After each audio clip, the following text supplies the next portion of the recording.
नमस्कार विद्यार्थी मित्रांनो, मी लुकरे सर आजच्या या लाईव्ह लेक्चर मध्ये आपल्या सर्वांचं मनपूर्वक स्वागत करतो।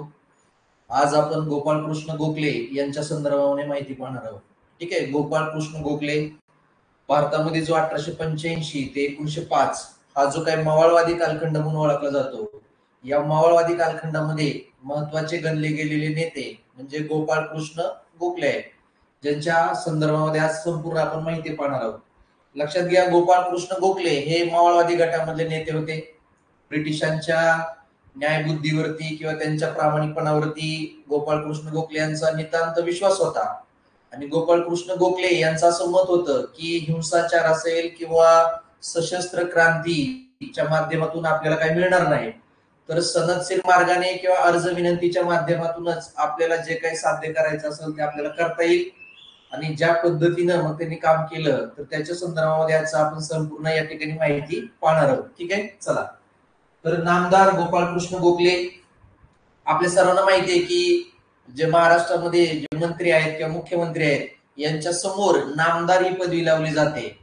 तर सुरुवातीच्या काळामध्ये ज्या वेळेला गोपाळकृष्ण गोखलेंनी मुंबई प्रांताच्या विधिमंडळाचं काम केलं असेल किंवा नंतर त्यांनी केंद्रीय विधिमंडळाचं ज्या वेळेला त्यांनी काम करायला सुरुवात केली किंवा केंद्रीय विधिमंडळाचे सदस्य म्हणून जेव्हा त्यांची निवड झाली होती, तर त्यावेळेस पासून त्यांना नामदार या पदवीनं त्यांना म्हणजे सगळे लोक त्यांना नामदार म्हणू लागले होते, म्हणून नामदार गोपाळकृष्ण गोखले म्हणून त्यांना ओळखलं जाते। हेच ते गोखले आहेत की महात्मा गांधींनी ज्यांना आपलं राजकीय गुरु मानलेलं होतं। महात्मा गांधींचे राजकीय गुरु कोण, तर गोपाळकृष्ण गोखले। तर त्यांच्या संदर्भामध्ये आज आपण माहिती पाहणार आहोत। ठीक आहे, चला तर बघा, गोपाळकृष्ण गोखले यांचा जो काही जन्म आहे तो झाला होता 9 मे 1866 मध्ये गोपाळकृष्ण गोखले यांचा जन्म झाला। आता जन्मगाव आहे त्यांचं कोथळूक।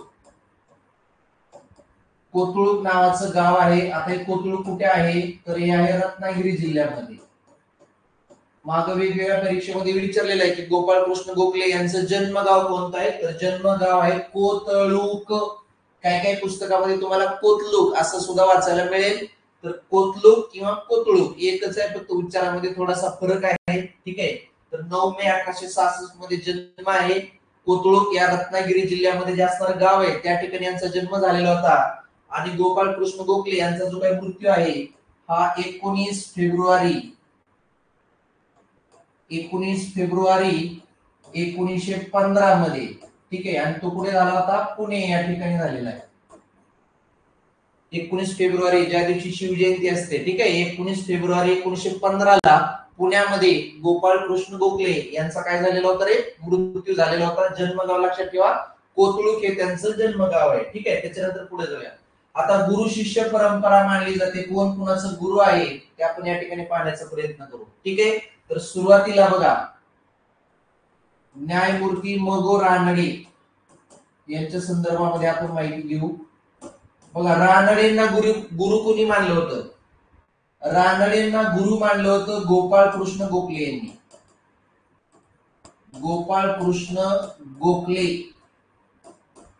यांनी रानडेंना गुरु मानलेलं होतं। ठीक आहे, त्याच्यानंतर गोखलेंना गुरु कोणी मानलं होतं, गोखलेंना गुरु मानलं होतं महात्मा गांधींनी। कोण कोणाचं गुरु आहे लक्षात ठेवा, महात्मा गांधींचे राजकीय गुरु कोण, तर गोपाळकृष्ण गोखले होते। आणि गोखलेंनी कुणाला गुरु मानलं होतं, तर न्यायमूर्ती महादेव गोविंद रानडे हे गोखलेंचे गुरु आहेत। ठीक आहे, आणि गोखले कुणाचे गुरु आहेत रे, महात्मा गांधींचे गुरु हे गोखलेंना मानलं जातं। ठीक आहे, महात्मा गांधींचे राजकीय गुरु।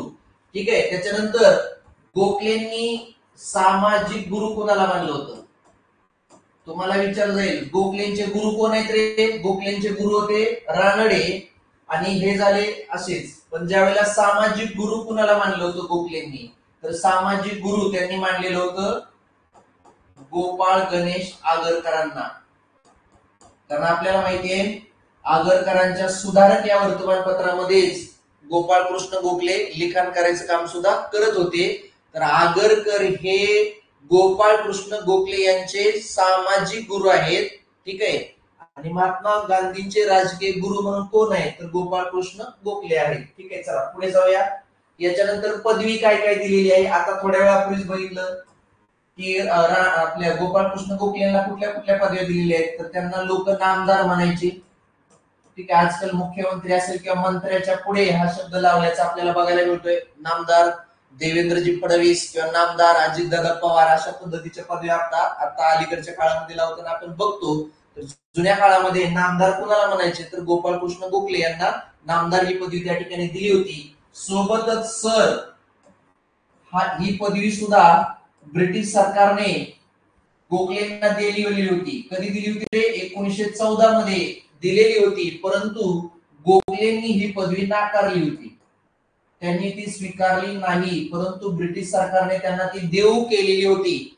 इंग्रज सरकारने 1914 मध्ये गोपाळकृष्ण गोखले यांना सर ही पदवी दिलेली होती, परंतु त्यांनी ती पदवी काय केलेली होती रे? नाकारलेली होती. त्यांनी ती स्वीकारली नाही. ठीक आहे, त्याच्यानंतर पुढे जाऊया. बघा, शिक्षण.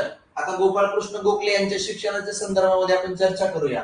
आता त्यांचं जे काही प्राथमिक शिक्षण असेल, ठीक आहे, आणि माध्यमिक शिक्षण जे काय त्यांचं झालं, तर ते झालं होतं बघा कोल्हापूरमध्ये झाल्याचं आपल्याला बघायला मिळतंय. कोल्हापूरमध्ये जे राजाराम हायस्कूल आहे, या राजाराम हायस्कूल मध्ये त्यांचं शिक्षण झालं होतं. ठीक आहे, माध्यमिक शिक्षण ज्याला म्हणू आपण, हे माध्यमिक शिक्षण जे होतं त्यांचं गोपाळकृष्ण गोखले यांचं कुठं झालेलं रे? तर कोल्हापूरचं जे काय राजाराम हायस्कूल आहे त्या ठिकाणी त्यांचं माध्यमिक शिक्षण पूर्ण झालं होतं. आता हे शिक्षण कोणत्या वर्षी पूर्ण झालं होतं? 1881 मध्ये त्यांचं माध्यमिक शिक्षण कोल्हापूरच्या राजाराम हायस्कूल मध्ये ज्यावेळेला पूर्ण झालं, याच्यानंतर मग त्यांनी त्यांचं उच्च शिक्षण घेण्यासाठी कुठे ऍडमिशन घेतलं होतं, तर ते मुंबईला त्या ठिकाणी गेले होते. आणि मुंबईमध्ये त्यांनी कोणत्या महाविद्यालयामध्ये ऍडमिशन घेतलं, तर एल्फिन्स्टन कॉलेज जे मुंबईमध्ये प्रसिद्ध आहे, तर या एल्फिन्स्टन कॉलेजमध्ये त्यांनी ऍडमिशन घेतलेलं होतं. आणि याच एल्फिन्स्टन कॉलेज मधून गोपाळकृष्ण गोखले जे आहे ते 1884 मध्ये बीए ही पदवी घेऊन बीए ची पदवी त्यांनी प्राप्त केलेली होती. कुठल्या कॉलेजमधून? एल्फिन्स्टन कॉलेजमधून 1884 मध्ये गोपाळकृष्ण गोखले यांनी बीए ची पदवी त्या ठिकाणी प्राप्त केल्याचे आपल्याला बघायला मिळते. आता कोणत्या विषयामध्ये त्यांनी बीए ची पदवी घेतली होती, तर गणित विषयामध्ये घेतली होती. हा जुना कालखंड आहे. आता गणितासाठी बीएससी वगैरे करावं लागतं आपल्याला, पण तो जुना काळ होता. बीए मध्ये सुद्धा गणित या विषयाची पदवी प्राप्त करता येत होती. हा खूप जुना कालखंड आहे. ठीक आहे, 1884 मध्ये गणित या विषयामध्ये बीए ची पदवी प्राप्त केली. कोणत्या कॉलेजमधून? एल्फिन्स्टन कॉलेजमधून त्यांनी ही पदवी प्राप्त केलेली होती. आणि एल्फिन्स्टन कॉलेज कुठे आहे रे? मुंबईमध्ये असल्याचं आपल्याला बघायला मिळतंय. पुढे जाऊया. आता नोकरी. ज्या वेळेला त्यांनी बीए ची पदवी प्राप्त केली, त्याच्यानंतर मग त्यांनी नोकरी कुठे कुठे करण्याचा प्रयत्न केला ते थोडंसं समजून घेण्याचा आपण या ठिकाणी प्रयत्न करूया. बघा, सुरुवातीला आपण मागच्या एका लेक्चर मध्ये बघितलं होतं की पुण्यामध्ये फर्ग्युसन कॉलेज सुरू केलेलं होतं. कोणतं कॉलेज रे? Fergusson college. आजही खूप नामांकित कॉलेज आहे पुण्यामधलं. आता हे जे काही फर्ग्युसन कॉलेज आहे याची स्थापना झाली होती 1885 मध्ये. आता या फर्ग्युसन कॉलेजची स्थापना कोणी केलेली होती? लोकमान्य टिळक असतील, गोपाळ गणेश आगरकर असतील, महादेव बल्लाळ जोशी असतील, किंवा धारक नावाचे व्यक्ती होते, केळकर नावाचे व्यक्ती होते, वामन शिवराम आपटे गुरुजी असतील. या सर्व लोकांनी मिळून फर्ग्युसन कॉलेज 1885 मध्ये सुरू केलं होतं. याच फर्ग्युसन कॉलेजमध्ये नामदार गोपाळकृष्ण गोखले शिक्षक म्हणून त्या ठिकाणी त्यांनी आपल्या कार्याला सुरुवात केली होती. म्हणजे गोपाळकृष्ण गोखले फर्ग्युसन कॉलेजमध्ये शिक्षक होते. आता या ठिकाणी ते कोणता विषय शिकवायचे? विशेष म्हणजे ते या ठिकाणी गणित विषय शिकवायचे. पदवीच गणितामधून घेतलेली ना, तर फर्ग्युसन कॉलेजमध्ये गोखले हे गणित विषय शिकवायचे. आता नुसतं गणितच नाही, तर याच वेळेला ते अर्थशास्त्र असेल, अर्थशास्त्र आणि इंग्रजी विषय सुद्धा शिकवायचं काम त्यांनी काही काळ केलेलं आहे. पण त्यांचा महत्वाचा विषय होता गणित. आणि मग ते कोणताही विषय शिकवण्यामध्ये एक्सपर्ट होते. मग त्यांना हुकमे हुकूम प्राध्यापक म्हणून त्यांचे जे काही विद्यार्थी होते त्यांना ओळखायचे. हुकमे हुकूम, हुकमे हुकूम प्राध्यापक असं त्यांना त्यांचे विद्यार्थी म्हणायचे त्यावेळेला. हुकमे हुकूम प्राध्यापक म्हणून, कारण सगळेच विषय शिकवण्यामध्ये ते तज्ञ होते, परंतु त्यांचा मूळ विषय होता गणित विषय शिकवण्यामध्ये ते एक्सपर्ट होते आणि गणिताचे विभाग प्रमुख म्हणून पण त्यांनी त्या ठिकाणी काम केलेलं होतं. मागे एका परीक्षेमध्ये प्रश्न आला होता की फर्ग्युसन कॉलेजमध्ये गणित हा विषय कोण कोण शिकवायचं. मागच्या लेक्चर मध्ये पण आपण चर्चा केलेली आहे की हे जे काय फर्ग्युसन कॉलेज आहे पुण्यामधलं, या फर्ग्युसन कॉलेजमध्ये गणित कोण कोण शिकवत होतं, तर ते आपण थोडस पाहण्याचा प्रयत्न करूया. फर्ग्युसन कॉलेजमध्ये गणित हा जो काही विषय आहे हे शिकवण्याचं काम नामांकित 3 व्यक्तींनी केलेलं आहे. त्या 3 व्यक्ती कोण आहेत त्या समजून घेण्याचा प्रयत्न करू. सुरुवातीला फर्ग्युसन कॉलेजमध्ये गणित लोकमान्य टिळक पण शिकवायचे, नंतर टिळकांनी राजीनामा दिलेला आहे, पण हेच टिळक फर्ग्युसन कॉलेजमध्ये गणित विषय पण शिकवत होते. सोबतच महर्षी धोंडो केशव कर्वे, अण्णा धोंडो केशव कर्वे हे सुद्धा फर्ग्युसन कॉलेजमध्ये गणितच विषय शिकवत होते. ज्यावेळेला टिळकांनी फर्ग्युसन कॉलेज मधल्या शिक्षक पदाचा राजीनामा दिला होता, तर टिळकांच्या जागेवरती कुणाला नोकरी मिळाली होती, धोंडो केशव कर्वे यांना नोकरी ती मिळालेली होती. ठीक आहे, म्हणजे महर्षी कर्वे सुद्धा फर्ग्युसन कॉलेजमध्ये गणित विषय शिकवायचे. आणि तिसरे व्यक्ती आहेत जे गोपाळ कृष्ण गोखले. गोपाळ कृष्ण गोखले हे 3 असे व्यक्ती आहेत की जे फर्ग्युसन कॉलेजमध्ये गणित विषय शिकवण्याचं काम करत होते. आणि नुसतं गणित विषय शिकवला नाही तर फर्ग्युसन कॉलेजचा आजीव सदस्य करण्यात आलेलं होतं गोपाळ कृष्ण गोखलेंना. हे जे काय फर्ग्युसन कॉलेज आहे या फर्ग्युसन कॉलेजचं आजीव लाईफ टाइम मेंबर करण्यात आलेलं होतं.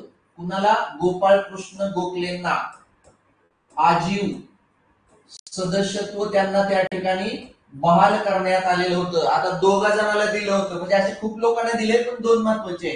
कोण कोणाला दिलं होतं रे, तर गोपाळ कृष्ण गोखलेंना, सोबतच महर्षी कर्वे. हे 2 असे महत्वाचे व्यक्ती आहेत आपल्या दृष्टीने की ज्यांना फर्ग्युसन कॉलेजने आजीव सदस्यत्व पण बहाल केलेलं होतं. आणि याच फर्ग्युसन कॉलेजचं आजीव अध्यक्ष कोणाला केलं होतं, मरेपर्यंत अध्यक्षपद त्यांना दिलेलं होतं.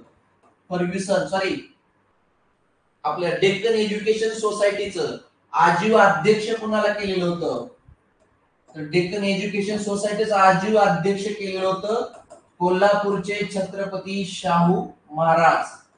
ठीक आहे, आणि मग आपल्या सर्वांना माहिती आहे हे जे काय डेक्कन एज्युकेशन सोसायटीच्या मार्फत काढलेले जे काय फर्ग्युसन कॉलेज आहे, या फर्ग्युसन कॉलेजचे जे काय पहिले प्राचार्य होते, पहिले प्राचार्य म्हणून वामन शिवराम आपटे गुरुजींनी काम केलेलं आहे. वामन शिवराम आपटे गुरुजी हे होते पहिले प्राचार्य. त्याच्यानंतर आपण मागच्या एका लेक्चर मध्ये बघितलंय की फर्ग्युसन कॉलेजचे दुसरे प्राचार्य म्हणून कुणी काम केलं, तर गोपाळ गणेश आगरकरांनी कार्य केल्याचं आपण बघितलंय. ठीक आहे, विषय असा आहे की हे जे गोपाळ कृष्ण गोखले आहेत, आता हे काय फक्त तिथे शिक्षक म्हणूनच काम केलेलं नाही, तर गोपाळ कृष्ण गोखलेंनी सुद्धा फर्ग्युसन कॉलेजचं प्राचार्य म्हणून कार्य केलेलं आहे. गोपाळ कृष्ण गोखले सुद्धा फर्ग्युसन कॉलेजचे काही काळ प्राचार्य होते. यांनी सुद्धा या फर्ग्युसन कॉलेजचं प्राचार्य म्हणून कार्य केलेलं आहे. कोणी काम केले रे, वरी तर केलेच आहे, वामन शिवराम आपटे पण होतेच, पण सर्वात महत्वाचं गोपाळ कृष्ण गोखलेंनी सुद्धा या फर्ग्युसन कॉलेजचं प्राचार्य म्हणून कार्य केलेलं आहे. आणि ते प्राचार्य म्हणूनच निवृत्त झाले होते. 1903 मध्ये त्यांनी निवृत्त झालेले होते फर्ग्युसन कॉलेज मधून. प्राचार्य पदावरूनच ते त्या ठिकाणी निवृत्त झाल्याचं आपल्याला बघायला मिळतंय. ठीक आहे, तर या पद्धतीने त्यांनी कशा पद्धतीने कार्य केलं, शिक्षण आपण बघितलं, नोकरी पण बघितली. फर्ग्युसन कॉलेजमध्ये गणित वगैरे शिकवायचे, इतर पण विषय शिकवायचे ते. ठीक आहे, आणि नंतर न जाऊन ते प्राचार्य सुद्धा झाले होते फर्ग्युसन कॉलेजचे. पुढे जाऊया. याच्यानंतर वृत्तपत्रीय कार्य आपल्याला बघायचंय. वेगवेगळ्या वर्तमानपत्रामध्ये लेखन करण्याचं कार्य नामदार गोपाळकृष्ण गोखले यांनी केलेलं आहे. आता कोणकोणत्या वर्तमानपत्रामध्ये त्यांनी लेखन केलेलं ते थोडंसं समजून घेण्याचा आपण प्रयत्न करू. अगदी सुरुवातीला त्यांनी लोकमान्य टिळकांच्या मराठामध्ये लेखन कार्य केलेलं आहे. सुरुवातीला कुठं लिहिलं रे त्यांनी? लोकमान्य टिळकांचा जो काही मराठा होता, मराठा वर्तमानपत्र काढलं होतं लोकमान्य टिळकांचं आहे. ठीक आहे, तर या कुणाचं आहे? लोकमान्य टिळकांचा मराठा कधी सुरू झाला होता रे? 2 जानेवारी 1881 ला मराठा सुरू केला होता लोकमान्य टिळकांनी. आणि मराठाची भाषा होती इंग्रजी. हे इंग्रजी भाषेतून चालणारं वर्तमानपत्र होतं. तर या वर्तमानपत्रामध्ये सुद्धा सुरुवातीला त्यांनी म्हणजे कुणी? गोपाळकृष्ण गोखले यांनी लेखन करण्याचं कार्य केलेलं होतं. ठीक आहे, त्याच्यानंतर आपल्याला माहितीये की लोकमान्य टिळकांनी अजून एक वर्तमानपत्र काढलेलं होतं केसरी नावाचं. आता हे केसरी ज्या वेळेला वर्तमानपत्र काढलेलं होतं, ते केसरी त्यांनी काढलेलं होतं 4 जानेवारीला. 4 जानेवारी 1881 ला काढलेलं होतं. आणि या केसरीचे जे काही संपादक होते ते आपण बघितलंय. कोण होते रे? गोग आगरकर होते. ठीक आहे, नंतर ना मग लोकमान्य टिळक आणि आगरकरांमध्ये ज्या वेळेला वाद उद्भवला की प्रथम सामाजिक सुधारणा व्हायला पाहिजेत का अगोदर देशाला स्वातंत्र्य मिळालं पाहिजे, म्हणजे अगोदर आधी सामाजिक सुधारणा की राजकीय सुधारणा, असा ज्या वेळेला दोघांमध्ये मतभेद तयार झाला, तर त्यावेळेला मग आगरकरांनी केसरीच्या संपादक पदाचा राजीनामा दिला. कारण आगरकरच हे केसरीचे संपादक होते पहिले. 1881 पासून ते 1887 पर्यंत जोपर्यंत आगरकरांनी राजीनामा दिला नाही केसरीचा, तोपर्यंत केसरीचे संपादक आगरकरच होते. पण केसरी होता टिळकांचा आणि केसरीचा राजीनामा दिला होता 1887. मग जेव्हा गोपाळ गणेश आगरकरांनी स्वतःचं वर्तमानपत्र सुरू केलं होतं, गोग आगरकर. आता हे जे काय आगरकर आहेत यांनी स्वतःचं वर्तमानपत्र ज्या वेळेला सुरू केलं, त्याचं नाव आहे सुधारक. सुधारक चालू केलं होतं. सुधारक नावाचं वर्तमानपत्र सुरू केलं होतं गोपाळ गणेश आगरकरांनी. हे सुधारक सुरू केलेलं होतं 1888 मध्ये. सांगायचं तात्पर्य असं आहे, या सुधारकची भाषा होती द्विभाषिक होतं सुधारक. किती भाषेमधून होत रे? द्विभाषिक सुधारक असल्यामुळं याच्यामध्ये 2 भाषा होत्या. एक होतं मराठी भाषेचा एक विभाग होता आणि दुसरा होता इंग्रजी. ठीक आहे, तुम्ही म्हणाल की आता सुधारक आगरकरांकडे का गेलोय आपण, कळेल तुम्हाला. तर मराठी विभागाची जबाबदारी स्वतः आगरकरांकडे होती. मराठी विभागामध्ये आगरकर लेखन कार्य करायचे.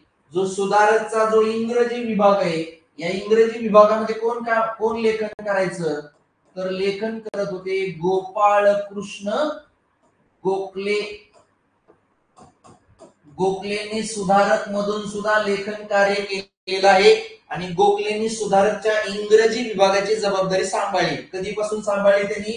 साधारणपणे 1888 ते 1892 असे 4 वर्ष गोपाळ कृष्ण गोखले हे सुधारकच्या इंग्रजी विभागाचे सहसंपादक म्हणून त्यांनी काम केल्याचं आपल्याला बघायला मिळतंय. सुरुवातीला लोकमान्य टिळकांच्या मराठामध्ये पण लिहिलं, नंतर ना आगरकरांनी ज्या वेळेला काढलं, कोणतं काढलं होतं?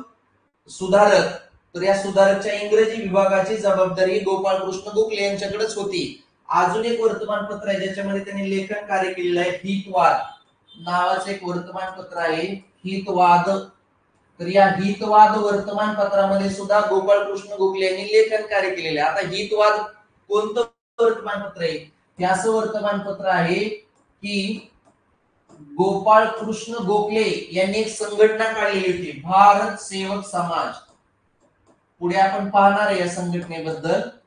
भारत सेवक समाज स्थापन केलेला होता गोपाळ कृष्ण गोखलेंनी 1905 मध्ये. तर या समाजाचं मुखपत्र होतं हितवाद. हितवाद हे भारत सेवक समाज या संस्थेचं मुखपत्र होतं. ठीक आहे, आणि मग हे भारत सेवक समाज कोणी स्थापन केला होता? गोपाळ कृष्ण गोखलेंनी स्थापन केलेला आहे. आणि या समाजाचं असणारं जे मुखपत्र आहे हितवाद, या हितवाद मध्ये सुद्धा गोपाळ कृष्ण यांनी लेखन केल्याचं आपल्याला बघायला मिळते. मराठा असेल, सुधारक असेल किंवा हितवाद, अशा वेगवेगळ्या वर्तमानपत्रामध्ये त्यांनी लेखन करण्याचं कार्य केलेलं आहे. पुढे जाऊया चला. त्याच्यानंतर पुन्हा सार्वजनिक सभा आणि गोखले यांचा काय संबंध आहे का, तो थोडासा पाहण्याचा प्रयत्न करूया. आता ही जी काही पुन्हा सार्वजनिक सभा आहे, या पुन्हा सार्वजनिक सभेची जी काही स्थापना आहे, तर ही स्थापना झाली होती 2 एप्रिल 2 एप्रिल 1870 मध्ये ही स्थापना झालेली आहे. आणि संस्थापक कोणाला मानलं जातं?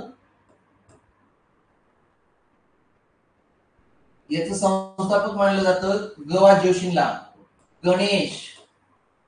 ग.वा. जोशी म्हणजे गणेश वासुदेव जोशी. ग.वा. जोशी उर्फ यांनाच एका आणखीन एक नावाने ओळखलं जातं, यांनाच म्हणतात सार्वजनिक काका. तुम्हाला विचारलं जाईल सार्वजनिक काका म्हणून कोणाला ओळखलं जाते? ठीक आहे, पुन्हा सार्वजनिक सभा नाही, म्हणजे याच्यावरूनच नाव परत सार्वजनिक सभेमध्ये त्यांचं मोठे योगदान आहे, म्हणून गणेश वासुदेव जोशींना किंवा ग.वा. जोशींना सार्वजनिक काका म्हणून ओळखलं जाते. आणि दुसरे व्यक्ती आहे ज्या संस्थापकामध्ये मानलं जातं त्यांचं नाव आहे न्यायमूर्ती महादेव गोविंद रानडे. त्या दोघांना संस्थापक मानलं जातं. सांगायचा उद्देश असा आहे की ही जी काही पुन्हा सार्वजनिक सभा आहे, या पुन्हा सार्वजनिक सभेचं सचिव म्हणून कार्य केलेलं आहे गोपाळकृष्ण गोखले यांनी. सचिव कधीपर्यंत काम केलंय? 1888 पासून ते 1896 पर्यंत त्यांनी काम केलेलं आहे. पुन्हा सार्वजनिक सभेचं सचिव म्हणून सुद्धा काम केलेलं आहे. कुणी काम केलेलं रे? गोपाळकृष्ण गोखले यांनी पुन्हा सार्वजनिक सभेचे सचिव म्हणून कार्य केलेलं आहे. 1888 ते 1896 पर्यंत त्यांनी पुन्हा सार्वजनिक सभेचं कार्य केलेलं आहे. पण आपल्या सर्वांना माहिती आहे की 1895 मध्ये ज्या वेळेला भारतीय राष्ट्रीय काँग्रेसचं अधिवेशन पुण्यामध्ये आयोजित केलेलं होतं, आणि याच अधिवेशनामध्ये न्यायमूर्ती रानडेंची जी काही सामाजिक परिषद होती स्थापन केलेली रानडेंनी, त्याचं पण अधिवेशन काँग्रेसच्या व्यासपीठामध्ये भरायचं. सुरुवातीला काँग्रेसचं अधिवेशन संपलं की त्याच मंडपात सामाजिक परिषदेचं अधिवेशन भरायचं आणि भारतामध्ये असणाऱ्या सामाजिक समस्यांबद्दल चर्चा केली जात होती. परंतु ज्या वेळेला पुण्यामध्ये 1895 मध्ये अधिवेशन होणार होतं, तर या वेळेला मात्र टिळकांनी धमकी दिलेली होती की जर काँग्रेसच्या मंडपामध्ये जर सामाजिक परिषदेचं अधिवेशन भरवलं तर पूर्ण मंडपच आम्ही जाळून टाकू. टिळकांनी त्यांच्या अनुयायांनी धमकी दिल्यामुळं शेवटी सामाजिक परिषदेचं जे काही अधिवेशन आहे ते काँग्रेसच्या मंडपामध्ये न होता नंतर फर्ग्युसन कॉलेजच्या मैदानावरती त्या काळामध्ये झालेलं होतं. आणि याच वेळेला म्हणजे पुन्हा सार्वजनिक सभेमधून न्यायमूर्ती रानडेंची हकालपट्टी केलेली होती आपल्या लोकमान्य टिळकांनी, आणि पुन्हा सार्वजनिक सभा ताब्यामध्ये घेतलेली होती. ठीक आहे. आणि मग याच वेळेला मग गोपाळकृष्ण गोखले आणि लोकमान्य टिळक यांच्यामध्ये सुद्धा वितुष्ट निर्माण झालेलं होतं. आणि मग इथून पुढे ज्या वेळेला सार्वजनिक सभेवरती टिळकांचं वर्चस्व प्रस्थापित झालं, त्यावेळेला गोपाळकृष्ण गोखले आणि न्यायमूर्ती रानडे त्या संस्थेतून बाहेर पडतात. आणि रानडे नंतर आणखीन एक संस्था स्थापन करतात, डेक्कन सभा. 1896 मध्ये रानडेने डेक्कन सभा स्थापन केली. रानडे स्वतः अध्यक्ष झाले आणि डेक्कन सभेचे सुद्धा सचिव म्हणून कार्य गोपाळकृष्ण गोखले यांनी केलेलं आहे. पुन्हा सार्वजनिक सभेचं तर सचिव ते होतेच, परंतु पुढे जे काय रानडेने संस्था स्थापन केली तिचं सुद्धा सचिव म्हणून त्यांनी काम केलेलं आहे. ठीक आहे. नंतर मग 1896 पासून जे दोघांमध्ये वैमनस्य तयार झालेलं आहे आगरकर आणि गोपाळकृष्ण गोखल्यांमध्ये, ते मरेपर्यंत दोघांचे वैरीच होते. दोघांचं ध्येय एकच होतं, भारताचा विकास असेल किंवा स्वातंत्र्य असेल, परंतु दोघांचे मार्ग आणि दोघांचे विचार मात्र वेगळे होते. टिळक हे जालवादी होते तर गोपाळकृष्ण गोखले हे मवाळवादी होते. किंवा राजकारणाचं आध्यात्मिकरण कुणी केलं भारतामध्ये सर्वप्रथम, तर गोपाळकृष्ण गोखले यांनीच केलेलं आहे आध्यात्मिकरण. आणि त्यांनाच फॉलो नंतर आपल्याला महात्मा गांधींनी केल्याचं बघायला मिळतंय. ठीक आहे. ज्यावेळेला महात्मा गांधी दक्षिण आफ्रिकेमधून भारतामध्ये परत आलेले होते 9 जानेवारी 1915 मध्ये, तर गांधी हे गोपाळकृष्ण गोखलेंनाच आपला राजकीय गुरु मानायचे. तर गोखलेंनी त्यांना सल्ला दिलेला होता की अगोदर संपूर्ण भारताची परिस्थिती समजून घ्या, इथल्या मागण्या काय आहेत, आणि त्याच्या अनुषंगाने नंतर मग तुम्ही वाटचाल करा. तर गोपाळकृष्ण गोखलेंच्या सल्ल्यानुसारच मग पुढे जाऊन महात्मा गांधींनी संपूर्ण भारताचा दौरा सुद्धा केल्याचं आपल्याला बघायला मिळतोय. ठीक आहे. चला, तर सार्वजनिक सभेचं सचिव म्हणून सुद्धा कार्य गोपाळकृष्ण गोखले यांनी केलेलं आहे. आणि ते कधीपर्यंत होते? 1888 ते 1896 पर्यंत त्यांनी कार्य केल्याचं आपल्याला बघायला मिळते. पुढे जाऊया. आता डेक्कन सभा आणि गोखले, आता स्टोरी सांगितली. डेक्कन सभा कोणी स्थापन केली? आता ही जी काही डेक्कन सभा आहे ही 1896 96 मध्ये स्थापन झाली. कुणी स्थापन केली होती? न्यायमूर्ती महादेव गोविंद रानडे. न्यायमूर्ती रानडेने रानडेच्या ज्यावेळेला हकालपट्टी केली टिळकांनी सार्वजनिक सभेतून, मग त्याच्यानंतर रानडेने आपली स्वतःची आणखीन एक संघटना काढली होती, डेक्कन सभा, 1896 ला. आणि याचे स्वतः या संस्थेचं डेक्कन सभेचं अध्यक्ष स्वतः रानडे झालेले होते. आणि या डेक्कन सभेचं सचिव म्हणून नंतर कुणी कार्य केलं? तर सचिव म्हणून कार्य केलं होतं गोपाळ कृष्ण गोखले यांनीच या ठिकाणी याही संस्थेचं सचिव म्हणून कार्य केल्याचं आपल्याला बघायला मिळतंय. ठीक आहे, चला पुढे जाऊया. याच्यानंतर आहे बघा भारतीय राष्ट्रीय काँग्रेस आणि गोखले. भारतीय राष्ट्रीय काँग्रेस आणि नामदार गोपाळकृष्ण गोखलेंचा काय संबंध आहे, त्यांनी कधी अध्यक्षपद वगैरे भूषवलंय का, ते समजून घेण्याचा प्रयत्न करू.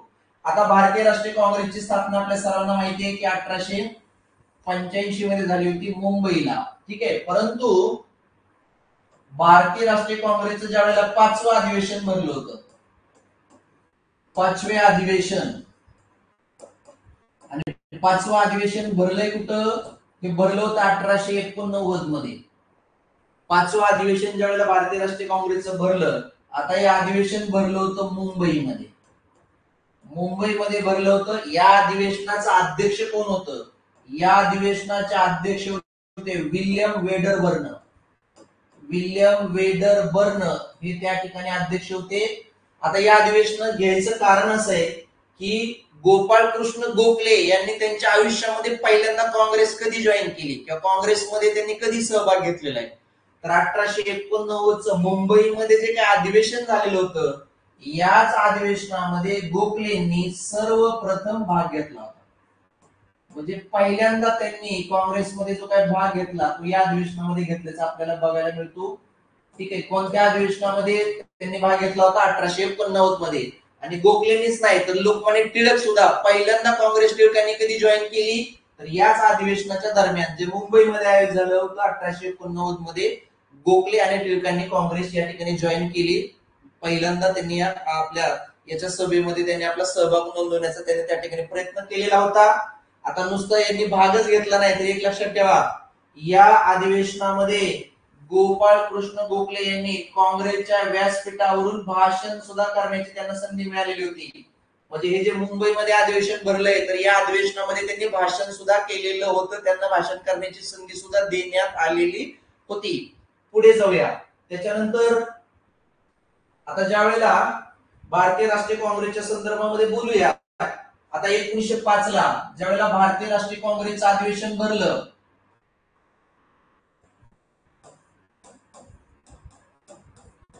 बघा, भारतीय राष्ट्रीय काँग्रेस, इंडियन नॅशनल काँग्रेस, आता हिचं अधिवेशन भरलेलं होतं 1905 ला. आता ह्याचं जे काय अधिवेशन आहे ते आपण बघूया कधी भरलं होतं. तर भारतीय राष्ट्रीय काँग्रेसचं अधिवेशन भरलं होतं 1905 मध्ये. आता ठिकाण कुठं होतं रे? हे जे काही 1905चं अधिवेशन आहे हे त्यावेळेला भरलं होतं वाराणसी मध्ये. ठीक आहे, वाराणसी किंवा यालाच म्हणतात बनारस. वाराणसी किंवा बनारस या ठिकाणी हे 1905 ला ज्या वेळेला काँग्रेसचं अधिवेशन भरलेलं आहे, तर या अधिवेशनाचं अध्यक्ष कोण होतं? तर या अधिवेशनाचं अध्यक्षपद गोपाळकृष्ण गोखले यांनी भूषवलेलं आहे. म्हणजे गोपाळकृष्ण गोखले हे काँग्रेसचे अध्यक्ष सुद्धा झालेले होते. त्यांनी कधी अध्यक्ष झाले होते? तर 1905 मध्ये जे काँग्रेसचं अधिवेशन बनारस या ठिकाणी झालेलं होतं, म्हणजे वाराणसी किंवा काशीमध्ये ज्या वेळेला झालं होतं, तर या अधिवेशनाचं अध्यक्षपद हे गोपाळकृष्ण गोखले यांनी भूषवलेलं आहे. आणि याच अध्यक्ष भाषण ज्या वेळेला ते करायला निघाले, तर त्यावेळेला त्यांनी बंगालची फाळणी झालेली आहे 1905 मध्ये, जी काय 16 ऑक्टोबर 1905 ला बंगालच्या फाळणीची अंमलबजावणी सुरू झालेली होती. आणि डिसेंबर महिन्यामध्ये लगेच 2 महिन्यांनीच हे काँग्रेसचं अधिवेशन भरलेलं आहे. तर या अधिवेशनामध्ये गोपाळकृष्ण गोखले यांनी तत्कालीन भारताचा जो काय व्हाईसरॉय होता लॉर्ड कर्झन, तर या लॉर्ड कर्झनवर टीका करताना लॉर्ड कर्झनची तुलना गोपाळकृष्ण गोखले यांनी औरंगजेबासोबत केली होती. औरंगजेब, तुम्हाला विचारलं जाईल लॉर्ड कर्झनची तुलना औरंगजेबासोबत कुणी केलेली होती? तर गोपाळ कृष्ण गोखले यांनीच केलेली होती. कुठे केलेली होती रे? ज्यावेळेला ते अध्यक्ष भाषण करायला उभा राहिले होते वाराणसी किंवा बनारसच्या अधिवेशनामध्ये, त्यावेळेला त्यांनी लॉर्ड कर्झनचं जे काही राज्य आहे तर त्याला औरंगजेबशाही असं नाव दिलं होतं त्यांनी. औरंगजेबशाही चालू केली आहे लॉर्ड कर्झनने. या पद्धतीने लॉर्ड कर्झनची तुलना औरंगजेबासोबत केल्याची आपल्याला बघायला मिळते. कोणी केली होती? गोपाळकृष्ण गोखलेंनी केलेली होती. आणि याच अधिवेशनामधून त्यांनी मागणी केलेली होती की ऑस्ट्रेलिया आणि कॅनडाच्या धर्तीवर आम्हाला साम्राज्या अंतर्गत स्वराज्य द्यावं, किंवा ऑस्ट्रेलिया आणि कॅनडाच्या धर्तीवरती भारताला वसाहतीचे स्वातंत्र्य देण्यात यावे, अशा पद्धतीची मागणी सुद्धा गोपाळकृष्ण गोखले यांनी या अध्यक्ष भाषणामध्ये वाराणसीच्या व्यासपीठावरून केलेली होती. तर अध्यक्षपद सुद्धा त्यांनी काँग्रेसचं भूषवलेलं होतं 1905 मध्ये. ठीक आहे, चला पुढे. याच्यानंतर वेल्बी कमिशन आणि त्या वेल्बी कमिशनवर दिलेली साक्ष ते थोडस समजून घेऊया. आता या वेल्बी कमिशन समोर साक्ष दिली होती गोपाळकृष्ण गोखले यांनी. आता हे वेल्बी कमिशन कधी स्थापन झालेलं होतं? हे जे काय वेल्बी कमिशन आहे, हे वेल्बी कमिशन स्थापन झालं होतं 1896 मध्ये. भारताच्या खर्चा संदर्भामध्ये नेमलेलं होतं. काय उद्देश होता याचा? भारताच्या खर्चा संदर्भात, भारताच्या खर्चा संदर्भामध्ये नेमलेलं हे वेल्बी कमिशन होतं. याचा जो काय अध्यक्ष होता, या कमिशनचा अध्यक्ष होता लॉर्ड वेल्बी, म्हणून त्याला म्हणतात वेल्बी कमिशन. आणि याच वेल्बी कमिशन वरती साक्ष देण्याचं काम सुद्धा गोपाळकृष्ण गोखले यांनी केलेलं आहे. आता हे जे काही वेल्बी कमिशन आहे याचे अध्यक्ष होते लॉर्ड वेल्बी. कधी कधी जर ज्याला कोणाला एमपीसी करायचे त्यांच्यासाठी, कारण याचं सदस्य जर कधी विचारलं कोण कोण होते सदस्याचे, लॉर्ड कर्झन याचा सदस्य होता, लॉर्ड कर्झन असेल, किंवा T R Buchanan, T R Buchanan, T R Buchanan असेल, किंवा दादाबाई नौरोजी असतील. दादाबाई नौरोजी सुद्धा सदस्य होते वेल्बी कमिशनचे. ते पहिले भारतीय सदस्य आहेत. वेल्बी कमिशनचे सदस्य होणारा पहिला भारतीय व्यक्ती कुणाला म्हणलं जाते? दादाबाई नौरोजींना म्हणलं जाते. सोबतच विल्यम वेडरबर्न यांना सुद्धा या समितीमध्ये सदस्यपद देण्यात आलेलं होतं. विल्यम वेडरबर्न, तर हे काही इतर लोक सदस्य होते या वेल्बी कमिशनचे.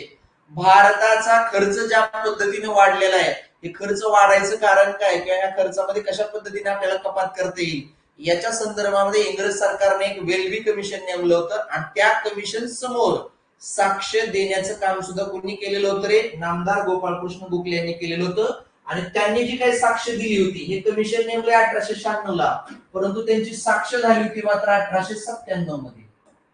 1897 मध्ये त्यांनी या वेल्बी कमिशन समोर साक्ष आपली दिलेली होती. कमिशन स्थापन झाले 96 ला, त्यांची साक्ष झाली होती 1897 मध्ये. आता कुणी कुणी साक्ष दिली होती ते थोडस समजून घेण्याचा प्रयत्न करू. आता हे जे काही वेल्बी कमिशन आहे बघा, या वेल्बी कमिशनवर कुणी कुणी साक्ष दिलेली होती? आज तर संदर्भ आपला कुणाचा आहे? तर या वेल्बी कमिशन समोर साक्ष देणारे व्यक्ती कोण आहेत? बघा लक्षात घ्या.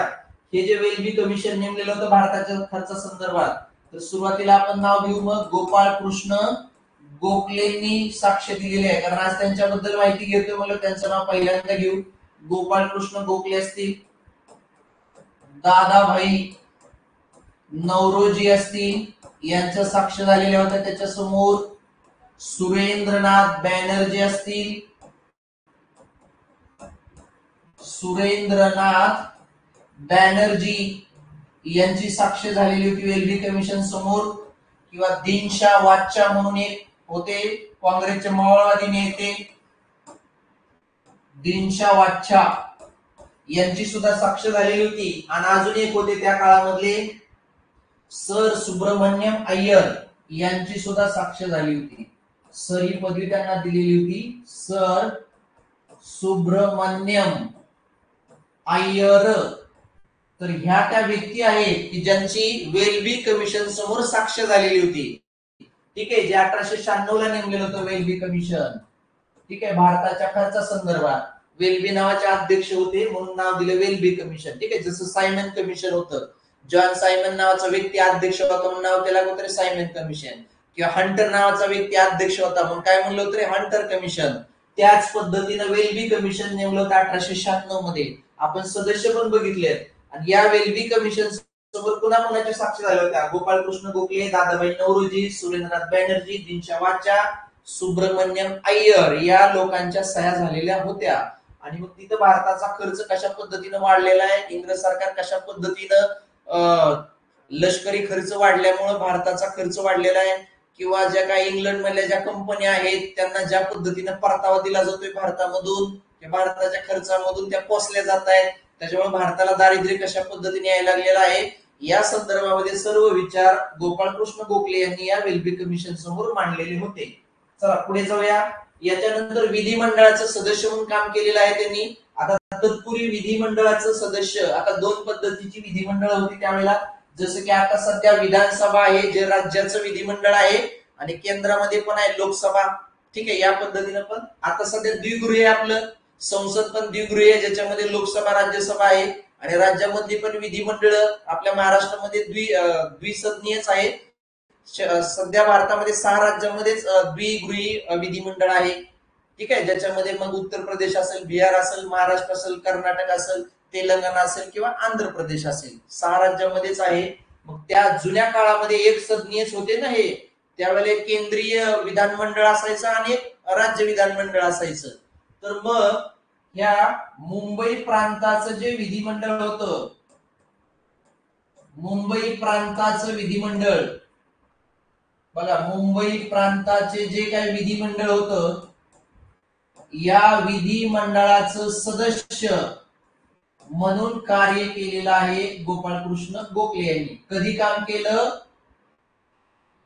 1899 ते 1901, असं 2 वर्ष मुंबई प्रांताच्या विधिमंडळाचं सदस्य म्हणून कार्य केलं होतं गोपाळकृष्ण गोखले यांनी. आणि जर तुम्ही लेक्चर बघितलं असेल सगळ्या समाज सुधारकांची, तर आपण ज्या वेळेला जगन्नाथ नाना शंकर शेट यांचं आपण लेक्चर घेतलेलं आहे, आणि ते तुमच्या याच्यावरती ऍपवरती सुद्धा रेकॉर्डेड स्वरूपामध्ये तुम्हाला बघायला मिळते.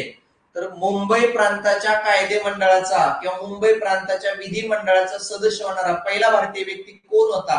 तर जगन्नाथ नाना शंकर शेट होते. त्याच पद्धतीनं मुंबई प्रांताच्या विधिमंडळाचं सदस्य म्हणून सुद्धा काम 1899 ते 1901 या कालखंडामध्ये गोपाळकृष्ण गोखले यांनी केलेलं आहे. नंतर केंद्रीय विधानमंडळाचं सुद्धा त्यांनी सदस्य म्हणून काम केलेलं आहे. केंद्रीय विधानमंडळ जे होतं, तर या केंद्रीय विधानमंडळाचे पण सदस्य म्हणून त्यांनी कार्य केलेलं आहे.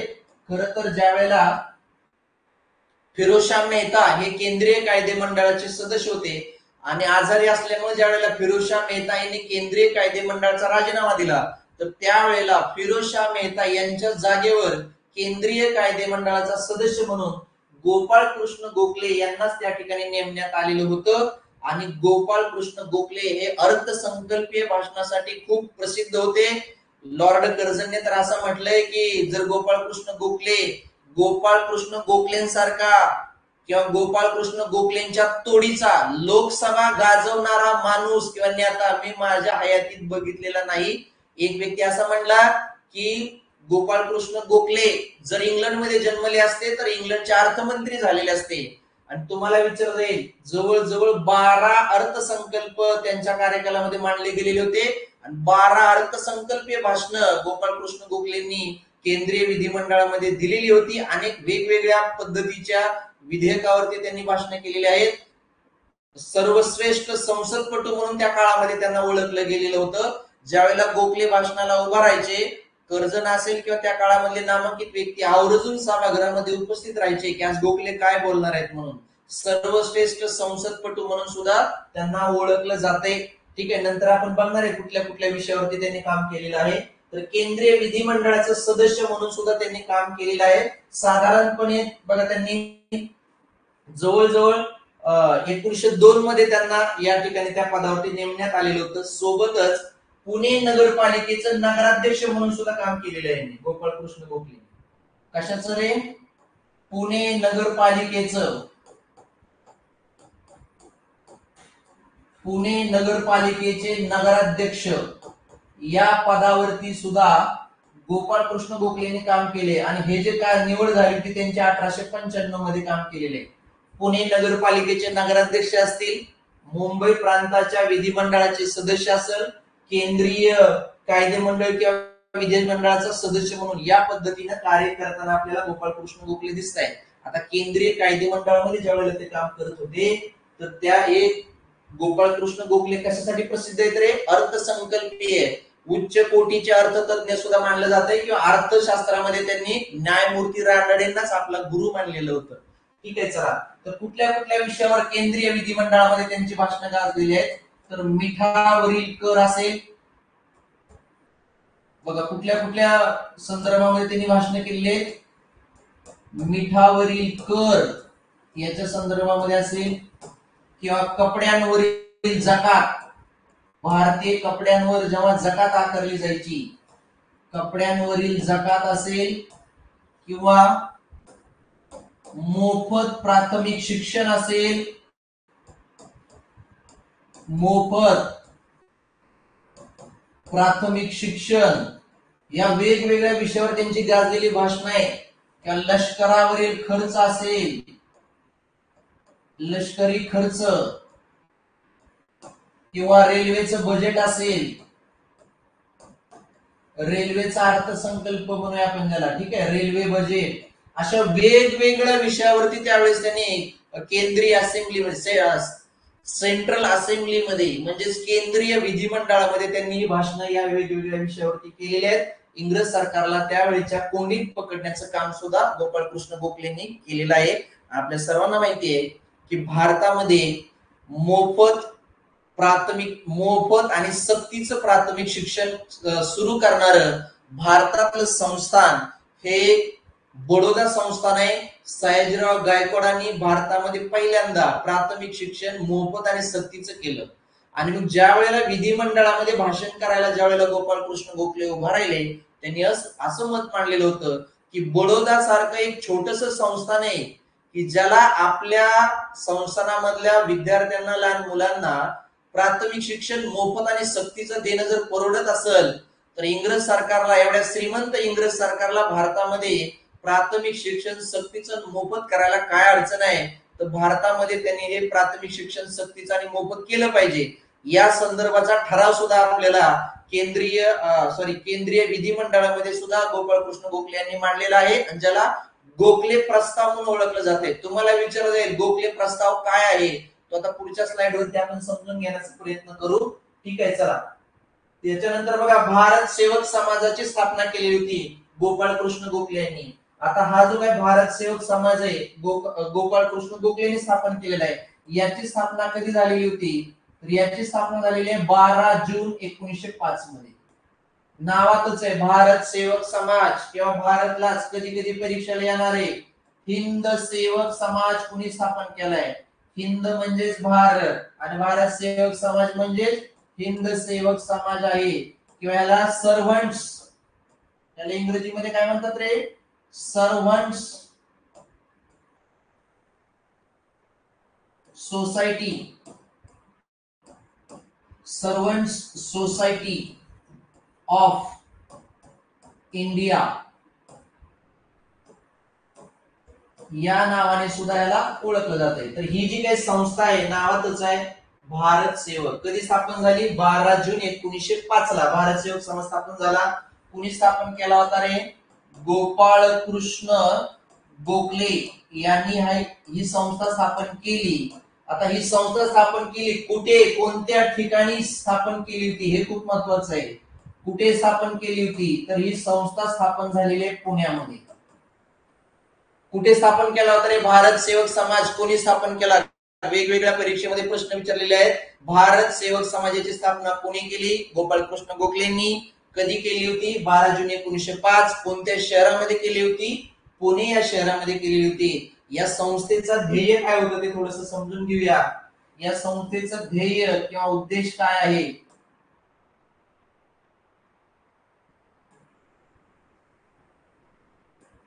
ठीक आहे, या संस्थेचं ध्येय होतं बघा,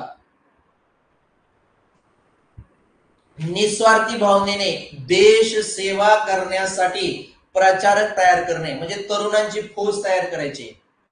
कोणत्याही निस्वार्थी भावनेने राष्ट्र सेवेला समर्पित असणाऱ्या तरुणांचा एक संघ तयार करायचा होता आणि या उद्देशाने त्यांनी ही संस्था भारत सेवक समाज स्थापन केल्याचं आपल्याला बघायला मिळते. आणि या भारत सेवक समाजाचं सदस्य होताना एक शपथ घ्यावी लागायची की मी जात पंथ मानणार नाही, वैयक्तिक स्वार्थाला मी महत्व देणार नाही, या पद्धतीची शपथ अगोदर या भारत सेवक समाजाचा सदस्य होत असताना आपल्याला त्यावेळेच्या जे कोणी सदस्य असतील त्यांना घ्यावी लागायची. तुम्हाला विचारलं जाईल हा जो काही भारत सेवक समाज आहे, या भारत सेवक समाजाच्या शाखा कोणत्या कोणत्या शहरामध्ये होत्या? भारत सेवक समाज हा स्थापन झाला होता 1905 मध्ये. तर याच्या शाखा कोणत्या कोणत्या शहरामध्ये होत्या याच्यावर तुम्हाला प्रश्न विचारला जाईल. ठीक आहे, तर कोणत्या कोणत्या शहरामध्ये शाखा होत्या ते थोडस आपण बघूया. आता स्थापना कुठे झालेली होती रे? पुण्यामध्ये झालेली होती. ठीक आहे, मग आपल्या मुंबई प्रांतामध्ये कुठं होत्या? मुंबई असेल, नागपूर असेल, मद्रास असेल, अंबाला, कटक असेल, कटक किंवा अलाहाबाद, अलाहाबाद या वेगवेगळ्या शहरांमध्ये भारत सेवक समाजाच्या शाखा त्या काळामध्ये स्थापन करण्यात आलेल्या होत्या. ठीक आहे, बघा कोणत्या कोणत्या शहरामध्ये शाखा होत्या असं आपल्याला विचारलं जाईल. तर स्थापना झालेली होती पुण्यामध्ये, मुंबईला होती, नागपूरला होती, मद्रासला होती, अंबाला या शहरामध्ये होती, कटकला होती आणि अलाहाबाद या वेगवेगळ्या शहरांमध्ये या भारत सेवक समाजाच्या शाखा स्थापन करण्यात आलेल्या होत्या. आणि आपल्याला हे विचारलं जाईल भारत सेवक समाजाची संबंधित असणाऱ्या प्रसिद्ध व्यक्ती कोण होत्या, या संस्थेतून पुढे आलेले नामांकित व्यक्ती कोण आहे, कोण कुठले कुठले कार्यकर्ते या संस्थेनं भारताला दिलेले आहेत. तर याच्यामध्ये जे काही नामांकित लोक आहेत त्यांची आपण नावं थोडस समजून घेण्याचा प्रयत्न करूया. तर बघा याच्याशी संबंधित आहेत श्रीनिवास शास्त्री. श्रीनिवास शास्त्री हे भारत सेवक समाजानं दिलेलं एक कार्यकर्ता भारताला. ठीक आहे, श्रीनिवास शास्त्री असतील, त्याच्यानंतर पंडित हृदयनाथ कुंजरू. ठीक आहे, पंडित हृदयनाथ कुंजरू हे नाव तुम्ही राज्यघटनेमध्ये ऐकलं असेल.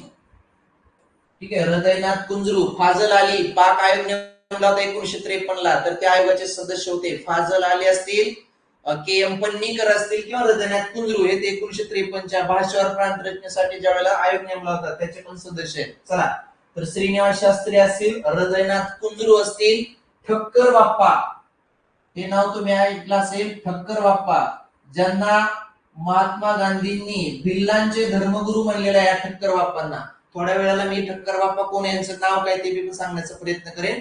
हे ठक्कर बाप्पा पण होते त्याच्यामध्ये, किंवा नाम जोशी असतील, नाम जोशी किंवा गणेश लिमये, यांनाच काकासाहेब लिमये पण असं म्हणतात. गणेश लिमये किंवा काकासाहेब लिमये, तर हे असे प्रसिद्ध व्यक्ती आहेत की ज्या भारत सेवक समाजाने दिलेल्या आहेत, म्हणजे भारत सेवक समाजाच्या तालमीमध्ये तयार झालेल्या व्यक्ती आहेत. श्रीनिवास शास्त्री, हृदयनाथ कुंजरू, ठक्कर बाप्पा, नाम जोशी किंवा गणेश लिमये. आता हे जे काय ठक्कर बाप्पा आहेत त्यांच्याबद्दल थोडीशी माहिती पाहण्याचा प्रयत्न करू.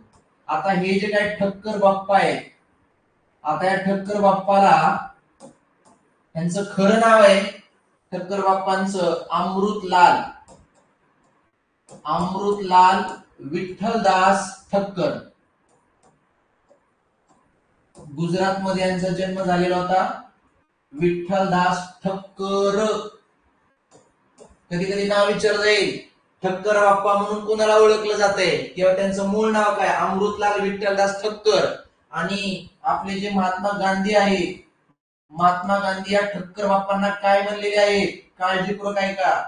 ठीक आहे, नोट डाऊन करा, नोट्स काढा व्यवस्थित. महात्मा गांधी या ठक्कर बाप्पांना म्हणलेले भिल्लांचे धर्मगुरु, भिल्लांचे धर्मगुरु. ठीक आहे, तर भिल्लांचा धर्मगुरु असं कोण कोणाला म्हणालंय किंवा भिल्लांचं धर्मगुरु म्हणून कोणाला ओळखलं जात आहे? या ठक्कर बाप्पांना ओळखलं जात आहे. ठक्कर बाप्पा म्हणजेच कोण? अमृतलाल विठ्ठलदास ठक्कर. कोण म्हणलं त्यांना भिल्लांचं धर्मगुरु? तर गांधी बाबा, महात्मा गांधी त्या ठिकाणी म्हणलेले आहेत. चला पुढे जाऊया.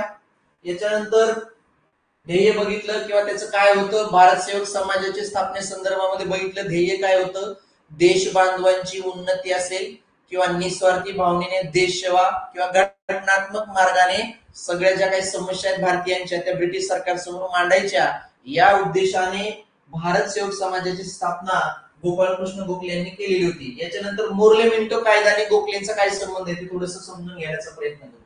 हा जो काय मोर्ले मिंटो कायदा आहे हा 1909 मध्ये झालेला होता आणि या मोर्ले मिंटो कायद्याचा मसुदा तयार करण्यासाठी,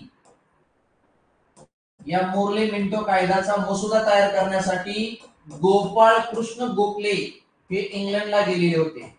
मोर्ले मिंटोने त्यांच्याकडेच ती जबाबदारी टाकलेली होती, म्हणजे तुम्ही जावा इंग्लंडमध्ये. ठीक आहे, तर हा जो काही 1909 ला मोर्ले मिंटो कायदा झाला होता, तर या कायद्याचा मसुदा तयार करण्यामध्ये गोपाळ कृष्ण गोखले यांनी मदत केलेली आहे.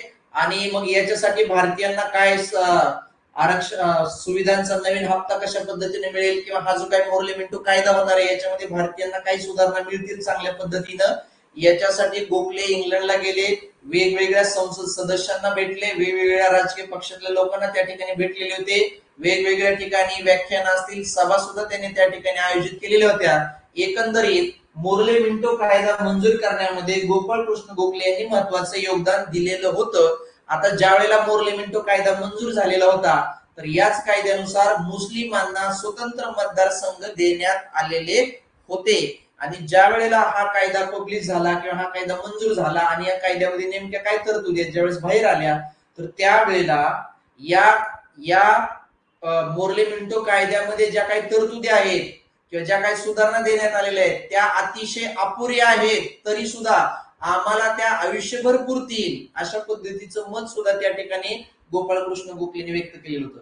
म्हणजे एका बाजूला ते असं म्हणतायत की या कायद्याने दिलेल्या सुधारणा अपुऱ्या आहेत, तर दुसऱ्या बाजूला ते असंही म्हणतायत की या दिलेल्या सुधारणा आम्हाला आयुष्यभर पुरतील. आणि एक लक्षात ठेवा, तुम्हाला हे वाक्य माहिती असेल की स्वराज्य हा माझा जन्मसिद्ध हक्क आहे आणि तो मी मिळवणारच, हे वाक्य आहे लोकमान्य टिळकांचं. हे टिळकांचं वाक्य आहे. परंतु केंद्रीय विधानमंडळामध्ये ज्या वेळेला भाषण करायला उभा राहिले होते गोपाळकृष्ण गोखले, गोपाळकृष्ण गोखलेंचं वक्तव्य होतं, आम्हाला सत्ता हवी आहे आणि आम्ही सत्ता मिळवणारच. लक्षात ठेवा, दोन्ही वाक्य वेगवेगळे आहेत. आम्हाला सत्ता हवी आहे आणि ती आम्ही मिळवणारच, हे केंद्रीय विधिमंडळामध्ये केलेलं भाषण आहे. आणि कुणाचं भाषण आहे? तरी गोपाळकृष्ण गोखलेंचं आहे. मग टिळक महाराज काय म्हणले होते? स्वराज्य हा माझा जन्मसिद्ध हक्क आहे आणि तो मी मिळवणारच. कन्फ्युजन करू नका, दोन्ही वक्तव्य वेगवेगळे आहेत, वेगवेगळ्या व्यक्तींनी केलेले आहेत. तर या मोर्ले मिंटो कायदा मंजूर करण्यामध्ये सुद्धा गोपाळकृष्ण गोखलेंचे योगदान असल्याचं आपल्याला पाहायला मिळतंय. चला पुढे जाऊया. याच कायद्याने मुस्लिमांना स्वतंत्र किंवा विभक्त मतदारसंघ दिलेले होते. हा जो मोर्ले मित्रांनो, हा मोर्ले त्यावेळेचा भारत मंत्री आहे, सेक्रेटरी ऑफ द स्टेट, आणि मिंटो हा तत्कालीन भारताचा गव्हर्नर जनरल तथा व्हाईसराय, हे दोघांची जोडी आहे. मोर्ले भारत मंत्री तर मिंटो व्हाईसराय आहे. आणि या दोघांच्या कार्यकालामध्ये हा कायदा मंजूर झालेला आहे, म्हणून याला नाव दिले मोर्ले मिंटो कायदा. हा मोर्ले ज्यावेळेला भारतीय लोक स्वातंत्र्याची मागणी करत होते, तर भारतीयांच्या स्वातंत्र्याची मागणी, भारतीयांनी स्वातंत्र्याची मागणी करणे म्हणजे चांदोबाची मागणी करणे आहे, अशा पद्धतीचं मत या मोर्लेने व्यक्त केलंय. लहान मुलाला खेळवण्यासाठी आपण त्याला आश्वासन देत असतो, तो चांदोबा मामा आहे आणि तुला चांदोबा आणून देतो, म्हणजे जे कधीही पूर्ण न होणारी मागणी आहे असं मोर्लेचं मत होतं. भारतीयांनी स्वातंत्र्याची मागणी करणे म्हणजे चांदोबाची मागणी करण्यासारखे असं कोण म्हटलं होतं? तर ते म्हणले होते लॉर्ड मोर्ले. आणि हाच मोर्ले गोपाळकृष्ण गोखलेंना त्याने काय म्हणलेलं आहे? तर वाजणारा चिमटा, वाजणारा चिमटा या शब्दामध्ये उल्लेख केलेला आहे गोखलेंचा. कुणी? लॉर्ड मोर्लेने केलेला होता. चला पुढे जाऊया. ठीक आहे, याच्यानंतर गोखले प्रस्ताव आपण थोड्या वेळापूर्वी चर्चा केली होती. हा गोखले प्रस्ताव मांडला होता 19 मार्च 1910 ला. आता गोखले प्रस्ताव कुणी मांडलेला आहे? स्वतः गोपाळ कृष्ण गोखले यांनी केंद्रीय कायदे मंडळामध्ये हा गोखले प्रस्ताव मांडलेला आहे. तुम्हाला विचारलं जाईल गोखले प्रस्ताव काय होता? गोखले प्रस्ताव होता मोफत व सक्तीचे प्राथमिक शिक्षण या संदर्भामध्ये ठराव मांडलेला होता.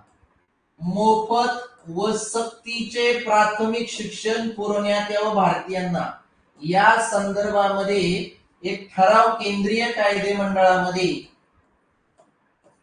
मांडलेला होता. कुणी मांडला होता? गोपाळकृष्ण गोखलेंनी मांडलेला होता. किती तारखेला? 19 मार्च 1910 ला मांडलेला होता. आणि हे कधी त्यांच्या डोक्यामध्ये आलं? मी थोड्या वेळापूर्वीच तुम्हाला सांगितलंय की ज्या वेळेला एक बडोदा सारखं एक छोटस संस्थान आपल्या संस्थानामध्ये सक्तीचं आणि मोफत प्राथमिक शिक्षणाचं ज्या वेळेला धोरण लागू करतं, ते भारतातलं पहिलं संस्थान आहे. आणि त्याचंच अनुकरण नंतर कोल्हापूरमध्ये छत्रपती शाहू महाराजांनी केलेलं आहे. त्याच्यामुळे कोल्हापूर हे पहिलं संस्थान जर तुम्हाला वाटत असेल तर ते डोक्यातून काढून टाका. ते महाराष्ट्रातलं पहिलं आहे, भारतातलं पहिलं बडोदा आहे. आणि मग बडोद्याने ज्यावेळेस केलं आणि हे ज्या वेळेला गोपाळकृष्ण गोखलेंच्या लक्षात आलं, मग त्यावेळेला मग त्यांनी म्हणले की अरे बडोदा सारखं छोटं संस्थान जर हा निर्णय घेऊ शकत असेल तर मग अशा बलाढ्य श्रीमंत इंग्रज सरकारला काय अडचण नाही घेणार. आणि त्यांनी हा ठराव त्या ठिकाणी मांडलेला होता. 1910 ला पण मांडला मित्रांनो, आणि नंतर 1911 ला सुद्धा मांडला. सलग 2 वेळा त्यांनी ठराव मांडला. परंतु हा ठराव त्या ठिकाणी फेटाळण्यात आलेला होता.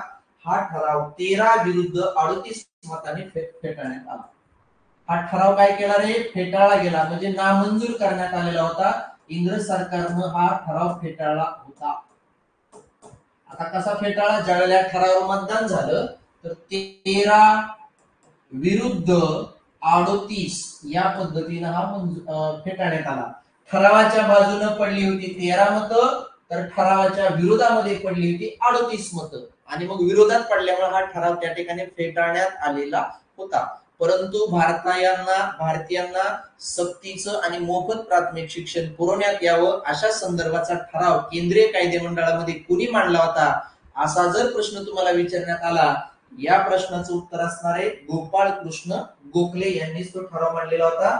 याच्यानंतर शेवटच्या टप्प्यामध्ये आपण आलो. आता गोपाळ कृष्ण गोखले यांच्याबद्दल काय काय मतं व्यक्त केलेली आहेत. सरते शेवटी गोपाळ कृष्ण गोखले यांचा जो काही मृत्यू आहे तो 19 फेब्रुवारी 1915 मध्ये झालेला आहे. आणि याच वर्षी फिरोजशाह मेहतांचा पण मृत्यू झाला 1915 मध्ये. क्रोनॉलॉजी समजून घ्या. लोकमान्य टिळकांना राजद्रोहाच्या आरोपाखाली शिक्षा झाली होती 1908 मध्ये. 6 वर्षाची शिक्षा झाली होती. 1908 मध्ये त्यांना ज्या वेळेला 6 वर्षाची शिक्षा झाली, त्यांना मंडालेच्या तुरुंगामध्ये, ब्रह्मदेश सध्याच्या म्यानमार मधल्या मंडालेच्या तुरुंगामध्ये ठेवण्यात आलेलं होतं. 6 वर्षाची शिक्षा भोगून टिळक 1914 मध्ये ज्यावेळेस भारतात आले आणि टिळकांचं आता वय झालेलं होतं. पहिले जे जहालवादी टिळक होते तो आता राहिलेला नव्हता. त्यांचं असं लक्षात आलं होतं की आता काँग्रेसच्या मदतीने आपल्याला मावळवादाचाच मार्ग आपल्याला स्वीकारावा लागेल. आणि ज्या वेळेला 14 मध्ये परत आल्यानंतर ज्यावेळेस काँग्रेसमध्ये परत टिळकांनी येण्याचा प्रयत्न केला, हेच ते मावळवादी लोक आहेत, गोखले असतील किंवा फिरोजशाह मेहता आहेत, यांनी टिळकांना काँग्रेसमध्ये येऊ दिलं नाही. परंतु नंतर ज्या वेळेला 1915 मध्ये गोखलेंचा मृत्यू होतो आणि फिरोजशाह मेहतांचा ज्या वेळेला मृत्यू होतो 1916 मध्ये आपल्याला बघायला मिळतंय लखनौ करार जो घडवून आणला होता. लखनौच्या अधिवेशनामध्ये ज्याचं अध्यक्ष 1916 ला लखनौ मध्ये झालं बाबू आंबेडकर मुजुमदार, आणि त्याच्यामध्ये लखनौ पॅक्ट झाला. ऍक्ट नाही, पॅक्ट. पॅक्ट म्हणजे करार असतो, ऍक्ट म्हणजे कायदा असतो. लखनौ पॅक्ट, लखनौ करार झाला, ज्याच्यामध्ये काँग्रेस आणि मुस्लिम लीग मध्ये ऐक्य घडून आलं. हे घडवण्यामध्ये लोकमान्य टिळकांचंच मोठं योगदान होतं. आणि टिळक नंतर तिथं आलेले होते, आपल्याला बघायला मिळालं. ठीक आहे. तर जोपर्यंत हे लोक आहेत, हे कुचके काट्याचे लोक म्हणावं लागले. मावळवादी नेते म्हणजे 1 नंबर कुचके असतात ही लोक. जे जहालवादी असतात, जे प्रामाणिक असतात, त्यांच्या मनामध्ये काही पाप नसतं. पण हे सगळे आतल्या गाठीचे लोक असतात मावळवादी. ठीक आहे. आणि मग हे जे बंडखोर असतात त्यांना भविष्य नसतं. जे गपचीप लाचारी करतात त्यांना सगळं राजकारण असू दे किंवा कुठे त्यांना सगळी पदं मिळत असतात. जहालवादी आपण बघितलं सावरकरांची काय अवस्था झाली. सावरकरांबद्दल आपण काय मत व्यक्त करतो आता. ठीक आहे, असो चला. आणि जे गपचीप होते, इंग्रजांच्या पाया पडत होते, त्यांचे फोटो लावले जातात आता सरकारी कार्यालयामध्ये. ठीक आहे, अशीच परिस्थिती असते. बंडखोरांना भविष्य नसतं. चला असो, पुढे जाऊया. तर हा ठराव जरी फेटाळण्यात आलेला असला तरी गोपाळकृष्ण गोखले यांच्याबद्दल खूप सारी मतं व्यक्त केलेली आहेत. आता कोणी काय मत व्यक्त केलेलं आहे? आता खरं म्हणजे लोकमान्य टिळक आणि गोखलेंचं वैर होतं 1896 पासून ते 1915 पर्यंत वैरच होतं, तरी सुद्धा लोकमान्य टिळकांनी गोखलेंचा उल्लेख महाराष्ट्र भूषण, पुरुषातील पुरुष, भारताचा हिरा या शब्दामध्ये केलेला आहे. चला लोकमान्य टिळकांचं नाव लिहितो मी. टिळक महाराज काय म्हणलेले आहेत रे? टिळक काय म्हणले गोखलेंबद्दल? भारताचा हिरा. तुम्हाला विचारलं जाईल कोण म्हणलं होतं भारताचा हिरा? भारताचा हिरा असेल किंवा महाराष्ट्र भूषण, आता पुरस्कार देतोय आपण, पण हे महाराष्ट्र भूषण असं कोण कोणाला म्हणले? तर लोकमान्य टिळक म्हणलेले आहेत. कोणाला रे? गोपाळकृष्ण गोखलेंना. किंवा पुरुषांतील पुरुष, पुरुषांतील पुरुष, हे तिन्ही काय जे काय नाव दिली आहेत हे लोकमान्य टिळकांनीच दिलेले आहेत. कुणाला दिलेले आहेत रे? गोपाळकृष्ण गोखलेंना दिलेले आहेत. चला त्याच्यानंतर विल्यम वेडरबर्न नावाचे एक व्यक्ती होते, काँग्रेसचे अध्यक्ष झाले होते 1889 ला. आपण बघितलंय मुंबईमध्ये 5वं अधिवेशन झालं होतं. William Wedderburn. आता हे विल्यम वेडरबर्न काय म्हणले रे गोखलेंना? आधुनिक काळातील ऋषी, आधुनिक काळातील, आधुनिक काळातील ऋषी असं गोखलेंना कोण म्हणलं होतं? विल्यम वेडरबर्न म्हणलेला आहे. हा लॉर्ड मोर्ले काय म्हणला होता रे? आता थोड्या वेळापूर्वी चर्चा केली आपण. लॉर्ड मोर्ले जो भारत सचिव होता, हा लॉर्ड मोर्ले म्हणला होता वाजणारा चिमटा, वाजणारा चिमटा. ठीक आहे, वाजणारा चिमटा असं गोखलेंना कोण म्हणलं होतं? लॉर्ड मोर्ले म्हणलेला होता. ठीक आहे. आता याच्यानंतर बघा महात्मा गांधी आहेत. महात्मा गांधी पुन्हा कुणाला काय म्हणले ते थोडस समजून घेऊ. आता हे जे महात्मा गांधी आहेत हेच महात्मा गांधी गोपाळकृष्ण गोखलेंना आपला गुरु मानायचे. मग आपल्या गुरु बद्दल त्यांनी काय मत व्यक्त केलंय हे गोखलेंचा उल्लेख काय करायचे? महात्मा गांधी, महात्मा गोखले, महात्मा गोखले असं त्यांना कोण म्हणलंय? महात्मा गांधी म्हणले. किंवा धर्मात्मा गोखले, धर्मात्मा गोखले असं पण कोण म्हणलेलं आहे?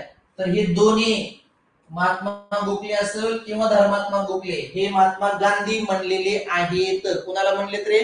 गोपाळकृष्ण गोखलेंना म्हणलेले. ठीक आहे. त्याच्यानंतर बघा पुढे जाऊया.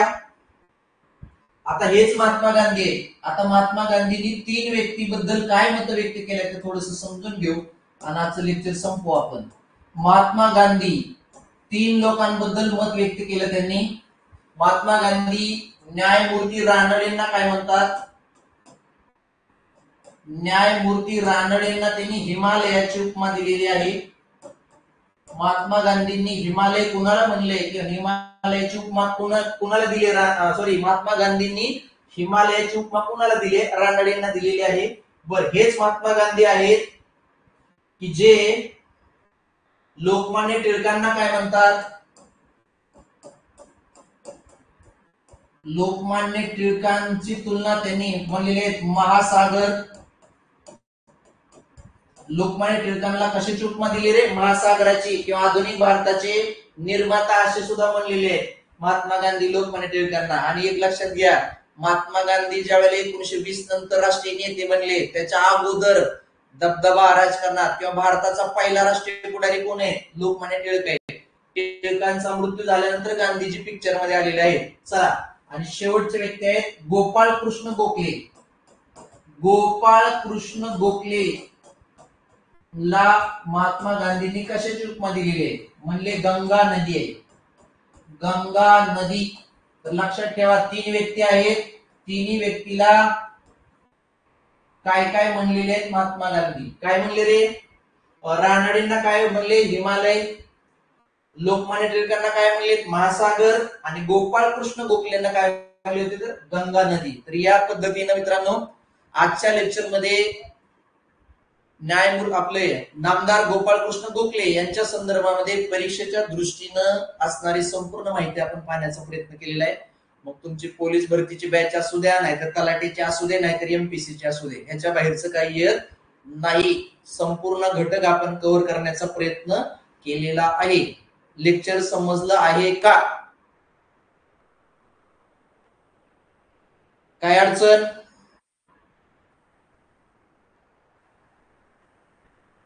ठीक आहे. बऱ्याच दिवसानंतर आपण घेतलेले लेक्चर ह्याच्यामध्ये असू. चला तर थांबूया. Good night. Thank you very much.